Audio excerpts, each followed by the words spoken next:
Hello everybody, thank you for watching our video. This is Jimmy Wu from Power Pacific Inc., your licensed architect.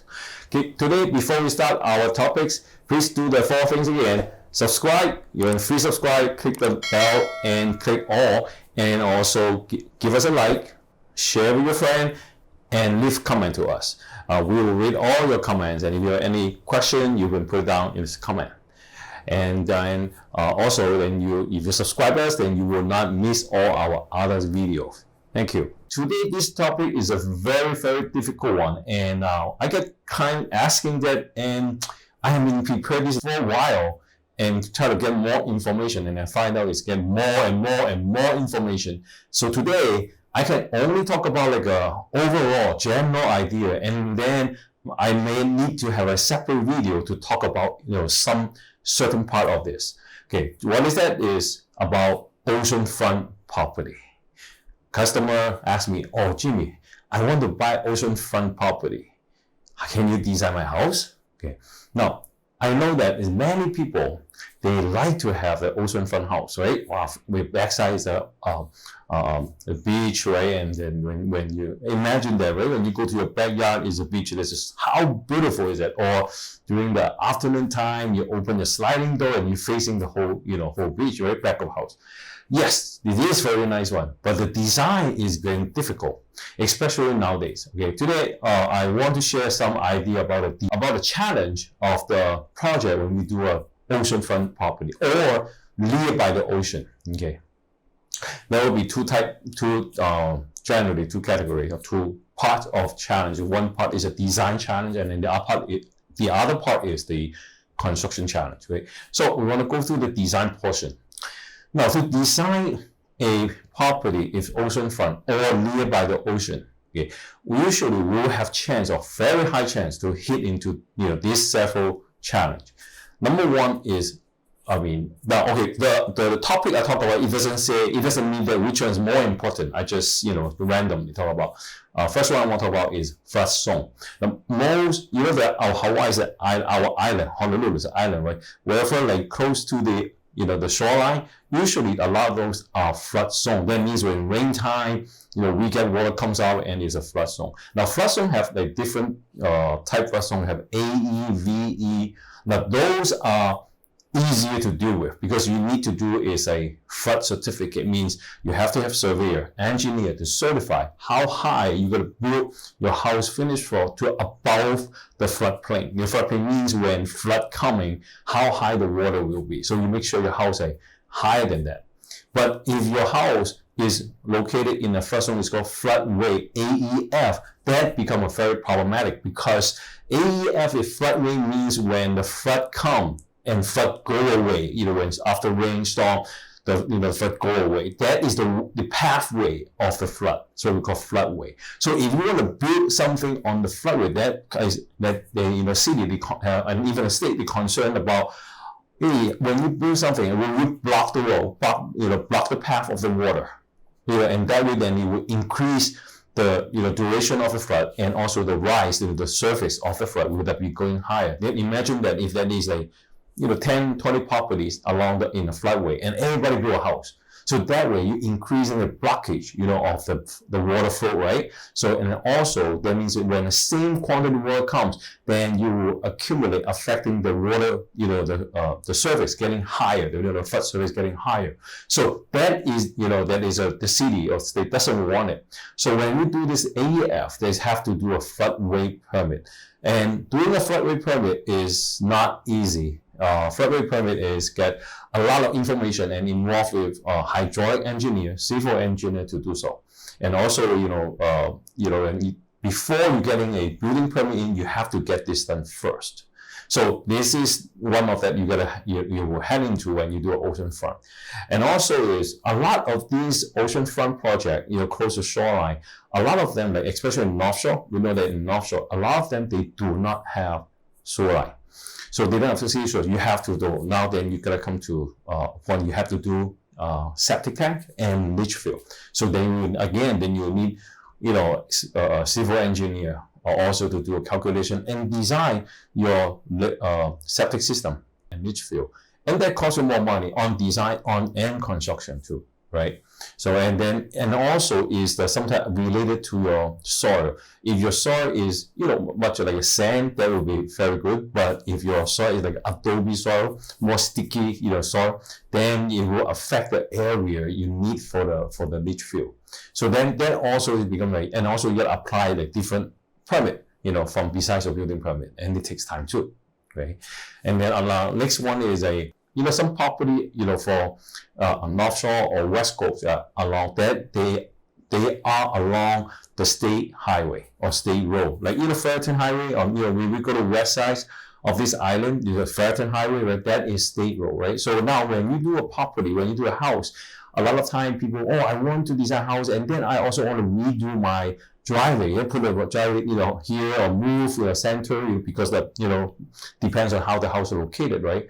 Now, because that is a state highway, so doing a driveway or driveway approach from state highway into the property has different standard, and also need to be reviewed by DOT, Department of Transportation, not city and county. Now, regular project, when we do a city road, when we do the driveway approach, civil engineering branch, they review it. But if you're doing a property is right by state highway, then is DOT review about it. So, and also then we need civil engineer to do that, and it takes also longer time for review and back and forth too. So this is another challenge for them doing a design.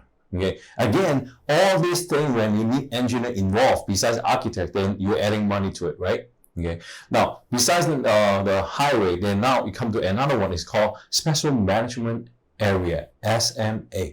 Now, along our island, along the rim, you do one circle along the whole coastline, city and state have designated certain distance from the shoreline is called SMA, Special Management Area, and then basically all the construction you're doing in this area, they need getting a SMA permit, either major or either minor. Now the line you draw is like, when you do something over $500,000 will be major. If less than $500,000 is considered minor, and it's got to be residential. If you do commercial, then definitely is called major.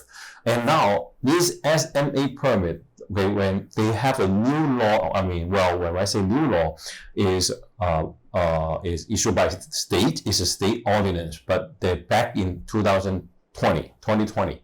Okay, so then that year we was in COVID, right? So nobody doing nothing, and then the state have passed this law about SMA. Okay, they stringent the requirement. So they make it more tight, more requirement for doing an SMA. That involve like environmental assessment or environmental impact statement, all this stuff. Those you need, special agency like environmentalists, to do it for you. Not architect, not even a civil engineer, that is involved more. And then when you apply permit, it takes more longer. But for this SMA permit, I probably will make a separate video, because that is more complicated and costs more money on this one. And then they're really out of a lot of homeowner expect to doing a house permit. Okay, so this one I will probably make it to another video. So besides the SMA permit, and then another one is shoreline survey. So now this is called Oceanfront. Now the one we talk about, like your lot behind is the beach, right? Beach line. Now the water line and how close to go to your property, then we have to do a survey. And this shoreline survey is going to be, it expires every year. So if you do it this year and you're doing the design and then wait till the next year submit, then you have to redo it another time. And then also when you do the shoreline survey, you have to get it certified by DLNR, okay, Department of Land and Natural Resource. Okay, you have to get them certified.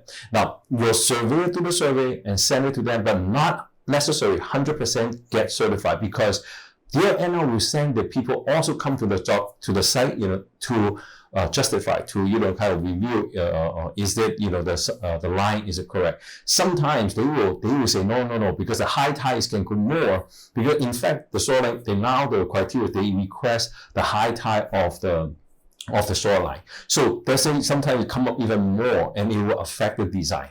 And that, again, to get it certified, it takes time to get it certified. So it also affects the whole process. And if you start the design in the beginning with the preliminary shoreline survey from your surveyor, when the time you get it certified, if DLNR says, no, I need your shoreline push more higher, then it will cutting off more of the design. So that is something that is really like need to be alert from by owner and by the architect, and also that times involved on that. Okay. So another one is for doing by the design itself, because design by oceanfront, usually owner expect this house being nicer. You're not just doing like tract home by the oceanfront. So the design quality will be expect higher. So that's why for owner, you will need to know, do you want to hire a, let's say, draftsman, right? I have a video talk about, should I hire draftsman or architect, right? Now for oceanfront house project owner, you definitely, you really want to think about if you want to hire draftsman to handle your project, okay? And because you're facing of like you require a higher architectural design, right? And also last one I want to talk about is a soil report. Let's say because when you have the property right by the ocean, right? So it's pretty sandy, right? So we usually need like a soil report, a soil engineer to furnish a report to see how do we do the foundation, and how does it affect the foundation and structure, right? So on this one, this is general on the design part. And also, okay, now we'll talk about like oceanfront. Now, there's two types of oceanfront. One is, in this island, we have a row, like kind of circle island row right along the shoreline. And then that create like two sides of the property. Like one side is a oceanfront, which means the properties on the beach side, but in the other type is over the road, right? Now over the road, they are in SMA, but they are not considered as oceanfront. So they don't need shoreline because they are over the road, they pass the road on the other side, right? Market side, but they are still in SMA.